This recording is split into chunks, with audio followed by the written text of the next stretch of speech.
जब हम भारत में सेंसेक्स या अमेरिका में नैस्डैक को ऊपर नीचे होते देखते हैं तो मैं कभी-कभी सोचती हूँ कि इन बाजारों के नियम बनाता कौन है। हम्म। मतलब कोई तो होगा जो ये तय करता होगा कि ट्रेडिंग ईमानदारी से हो, किसी के साथ फ्रॉड ना हो। क्या कोई कोई ग्लोबल ट्रैफिक पुलिस है जो इन सब पर नजर रखती है? ये बहुत अच्छा सवाल है। आज हमारे पास जो स्टडी नोट्स हैं वो शायद इसी ग्लोबल ट्रैफिक पुलिस की कहानी बताते हैं। बिल्कुल। आज हम बात कर रहे हैं आईओस्को की, यानी international organisation of securities commissions. नाम तो काफी भारी भरकम है। हाँ, नाम सुनने में थोड़ा भारी लगता है, लेकिन इसका काम बहुत सीधा है। दुनिया भर के सिक्योरिटीज रेगुलेटर्स, जैसे हमारे देश में सेबी है, उन सबको एक मंच पर लाना। अच्छा। हमारे हाथ में जो सोर्सेज हैं, उनके जरिए हम समझेंगे कि ये संस्था असल में है क्या, ये काम कैसे करती है, और भारत जैसे एक उभरते बाजार के लिए इसकी क्या अहमियत है। तो चलिए इस पर एक गहरी नजर डालते हैं, समझने की कोशिश करते हैं कि ये ग्लोबल फाइनेंशियल सिस्टम का इतना जरूरी हिस्सा क्यों है और आजकल क्रिप्टो और एआई जैसी नई चुनौतियों से कैसे निपट रहा है।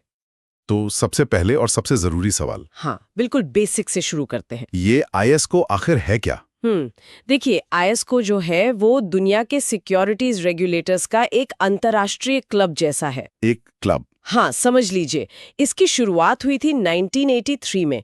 इसका सबसे बड़ा काम है सिक्योरिटीज रेगुलेशन के लिए ऐसे स्टैंडर्ड्स बनाना जिन्हें पूरी दुनिया में मान्यता मिले। मतलब ये एक तरह से रूल बुक बनाती है दुनिया भर के मार्केट्स के लिए। सही। ये इन स्टैंडर्ड्स को विकसित करती है, उन्हें लागू करने में मदद करती है और उन्हें अब बढ़ावा भी देती है। पर इसका असर कितना बड़ा है?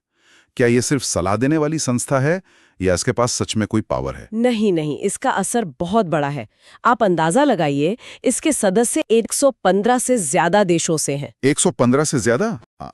और ये दुनिया के 95% से ज्यादा सिक्योरिटीज मार्केट्स को रेगुलेट करते हैं। वाह। और ये सिर्फ अपने सदस्यों तक ही सीमित नहीं है। ये G20 और फाइनेंशियल स्टेबिलिटी बोर्ड, जिसे शॉर्ट में FSB कहते हैं, उनके साथ मिलकर ग्लोबल फाइनेंशियल सिस्टम को मजबूत बनाने के एजेंडे पर भी काम करती है। अच्छा, तो ये सिर्फ एक छोटी मोटी संस्था नहीं बल्कि ग्लोबल फाइनेंशियल सिस्टम की एक बहुत बड़ी और ताकतवर कड़ी है। बिल्कुल। इन नोट्स में इसके सदस्यों के बारे में क्या जानकारी है? कितने लोग हैं इस क्लब में? हाँ, अगस्त 2020 के आंकड़ों के हिसाब से इसके कुल 226 सदस्य हैं। 226? और इसके सेक्रेटरी जनरल का नाम पॉल पी एंड्रूज है। 226 सदस्य? पर ये सदस्य होते कौन है? मतलब क्या कोई भी इसका मेंबर बन सकता है? और सबसे जरूरी सवाल, क्या भारत का सेबी भी इसका सदस्य है? बिल्कुल। और यहीं से इसकी पूरी बनावट समझ में आती है। देखिए, इसके सदस्यों को 3 अलग-अलग श्रेणियों में बांटा गया है, ओके। ताकि हर तरह की संस्था को जगह मिल सके। तो अगर आईओएसको एक बड़ी कंपनी की बोर्ड मीटिंग है तो ये 3 तरह के सदस्य कौन-कौन हैं? ये बहुत अच्छा तरीका इसे समझने का। पहली और सबसे महत्वपूर्ण श्रेणी है ऑर्डिनरी मेंबर्स। Ordinary members. हाँ, इनकी संख्या है 129। ये वो सदस्य हैं जो बोर्ड मीटिंग में टेबल पर बैठकर वोट करते हैं। अच्छा। ये किसी देश के मुख्य सिक्योरिटीज कमीशंस होते हैं, जैसे भारत में सेबी, यानी securities and exchange board of India. अरे, तो इसका मतलब सेबी सिर्फ एक सदस्य नहीं है बल्कि उस कोर ग्रुप का हिस्सा है जो नियम बनाता है। एकदम सही। मुझे तो लगता था कि भारत जैसी कंट्रीज बस इन नियमों को फॉलो करती होंगी। ये तो पूरी तस्वीर ही बदल देता है। ऑर्डिनरी मेंबर्स ही इसकी रीढ़ की हड्डी हैं। अब दूसरी श्रेणी पर आते हैं एसोसिएट मेंबर्स। ठीक है। इनकी संख्या 30 है। ये वो सलाहकार हैं जो मीटिंग रूम में बैठ तो सकते हैं पर वोट नहीं कर सकते। अच्छा, तो ये बस सलाह देते हैं। जी। इनमें सुपरनेशनल रेगुलेटर्स या इंटर गवर्नमेंटल इंटरनेशनल ऑर्गेनाइजेशन शामिल होते हैं। ठीक है, और तीसरी श्रेणी? तीसरी श्रेणी है एफिलिएट मेंबर्स, जिनकी संख्या 67 है। इन्हें आप ऐसे समझ सकते हैं कि ये वो हैं जिन्हें मीटिंग के बाद मेमो भेजा जाता है कि क्या फैसले हुए। इनमें सेल्फ रेगुलेटरी ऑर्गेनाइजेशंस, बड़े-बड़े सिक्योरिटी एक्सचेंजेस जैसे NSE या BSE और दूसरे फाइनेंशियल मार्केट इंफ्रास्ट्रक्चर शामिल होते हैं। कमाल है।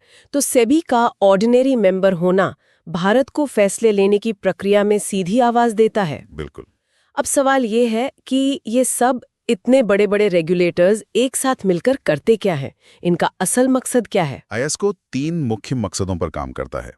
इन्हें G20 और FSB जैसी बड़ी संस्थाओं ने भी मान्यता दी है। ओके, क्या है वो 3 मकसद? पहला है निवेशकों की सुरक्षा करना, प्रोटेक्टिंग इन्वेस्टर्स, जो कि किसी भी मार्केट रेगुलेटर का सबसे पहला काम होना चाहिए। जैसे हमारे देश में कुछ स्कैम्स हुए थे, सही बात है। क्या ISO के सिद्धांत ऐसे मामलों को रोकने में मदद करते हैं? देखिए, सीधे तौर पर तो नहीं, क्योंकि कानून लागू करना तो देश के अपने रेगुलेटर का ही काम है। लेकिन ISO ऐसे नियम और स्टैंडर्ड्स बनाता है जिससे कंपनियों के लिए जानकारी छुपाना या निवेशकों को गुमराह करना मुश्किल हो जाए। अच्छा। दूसरा उद्देश्य है ये पक्का करना कि बाजार निष्पक्ष, कुशल और पारदर्शी हो। Fair, efficient and transparent. जी, मतलब मार्केट में सब कुछ खुले तौर पर और ईमानदारी से हो, किसी के साथ कोई धोखाधड़ी ना हो। और तीसरा उद्देश्य सबसे ज्यादा महत्वपूर्ण है, सिस्टमिक रिस्क को कम करना, reducing systemic risk. Systemic risk मतलब ऐसा कोई खतरा जिससे एक कंपनी या बैंक के डूबने से पूरा का पूरा फाइनेंशियल सिस्टम ही बैठ जाए? बिल्कुल, जैसा 2008 में हुआ था। बिल्कुल। लेकिन यहाँ मेरे मन में एक सवाल आता है। पूछिए। 2008 के फाइनेंशियल क्रैश से पहले भी तो ऐसी संस्थाएं थी, तो क्या हम सच में मान सकते हैं कि ये नियम असल में बड़े संकट को रोक सकते हैं, या ये सिर्फ कागज पर अच्छे लगते हैं? ये बहुत जायज सवाल है। देखिए, 2008 के संकट के बाद ही G20 और FSB ने मिलकर IOSCO जैसी संस्थाओं को और मजबूत बनाने का काम तेज किया था। ये कहना तो मुश्किल है कि अगला संकट कभी नहीं आएगा, लेकिन अब सिस्टम पहले से कई ज्यादा मजबूत और तैयार है, और उसका एक बड़ा कारण IOSCO के बनाए हुए स्टैंडर्ड्स हैं। ठीक है, तो इन्हीं 3 मकसदों पर आधारित 38 सिद्धांत हैं। 38 प्रिंसिपल्स। जी, जिन्हें प्रिंसिपल्स ऑफ सिक्योरिटीज रेगुलेशन कहा जाता है। ये सिद्धांत इतने महत्वपूर्ण हैं कि IMF और वर्ल्ड बैंक भी जब किसी देश के फाइनेंशियल सिस्टम का हेल्थ चेकअप करते हैं, जिसे FSAP कहते हैं, हाँ, फाइनेंशियल सेक्टर असेसमेंट प्रोग्राम, तो वो इन्हीं सिद्धांतों को बेंचमार्क की तरह इस्तेमाल करते हैं। अच्छा, तो इसका मतलब ये हुआ कि अगर किसी देश को IMF या वर्ल्ड बैंक से मदद चाहिए, तो वो संस्थाएं पहले ये देखेंगी कि उस देश का फाइनेंशियल सिस्टम ISCO के इन 38 सिद्धांतों पर खरा उतरता है या नहीं। बिल्कुल। ये तो सिर्फ नियम नहीं, बल्कि एक तरह से दुनिया के फाइनेंशियल क्लब की मेंबरशिप का कार्ड हो गया। आपने बिल्कुल सही समझा। ये सिद्धांत किसी भी देश की वित्तीय साख के लिए बहुत जरूरी हैं, और ये सिर्फ कंपनियों पर ही नहीं, बल्कि पूरे फाइनेंशियल इकोसिस्टम पर लागू होते हैं। मतलब रेगुलेटर से लेकर auditor, credit rating agency, broker और स्टॉक एक्सचेंज तक सबके लिए नियम तय किए गए हैं। तो ये पूरा सिस्टम कवर हो गया। अब ये समझते हैं कि इतना बड़ा काम करने के लिए इनकी टीम कैसे काम करती है, कौन सी मुख्य कमिटियां हैं जो ये सारे फैसले लेती हैं। इसे चलाने का तरीका भी काफी बड़ा और व्यवस्थित है। सबसे ऊपर है प्रेसिडेंट्स कमेटी। Presidents committee. इसमें सभी ऑर्डिनरी और एसोसिएट मेंबर्स के प्रेसिडेंट या चेयरमैन शामिल होते हैं। हमारे नोट्स में ये भी बताया गया है कि भारत से सेबी के चेयरमैन अजय त्यागी इस कमेटी के सदस्य हैं। अच्छा। इसके बाद जो सबसे महत्वपूर्ण बॉडी है वो है द ISOCO बोर्ड। तो असली पावर इसी बोर्ड के पास है। हाँ, कह सकते हैं। ये ISOCO की गवर्निंग और स्टैंडर्ड बनाने वाली मुख्य संस्था है। इसमें 34 सिक्योरिटीज रेगुलेटर्स हैं। ये बोर्ड ही अंतर्राष्ट्रीय बाजारों को प्रभावित करने वाले मुद्दों की समीक्षा करता है और उन पर फैसले लेता है। इस बोर्ड के तहत 8 पॉलिसी कमेटियां हैं जो अलग अलग विषयों जैसे अकाउंटिंग, डेरिवेटिव्स, सेकेंडरी मार्केट्स और रिटेल इन्वेस्टर्स पर गहराई से काम करती हैं। यहाँ मुझे एक बात समझ नहीं आ रही। जी। दुनिया भर के नियम बनाने वाली संस्था में जाहिर है अमेरिका और यूरोप जैसे विकसित बाजारों का दबदबा होगा। स्वाभाविक है। ऐसे में भारत, ब्राजील या चीन जैसे उभरते बाजारों की आवाज सुनी भी जाती है, या ये बस खाना पूर्ति है? ये बहुत ही जरूरी सवाल है, और ISCO की संरचना में इसका जवाब भी है। कैसे? यहीं पर आती है growth and emerging market committee, यानी GMC। Growth and emerging market committee. हाँ, हमारे सोर्सेज के मुताबिक ISCO उन गिनी चुनी अंतर्राष्ट्रीय संस्थाओं में से है जिनके पास उभरते बाजारों के मुद्दों के लिए एक पूरी की पूरी कमेटी है। ये तो बहुत दिलचस्प बात है। तो ये कमेटी कितनी बड़ी और प्रभावशाली है? ये ISCO की सबसे बड़ी कमेटी है।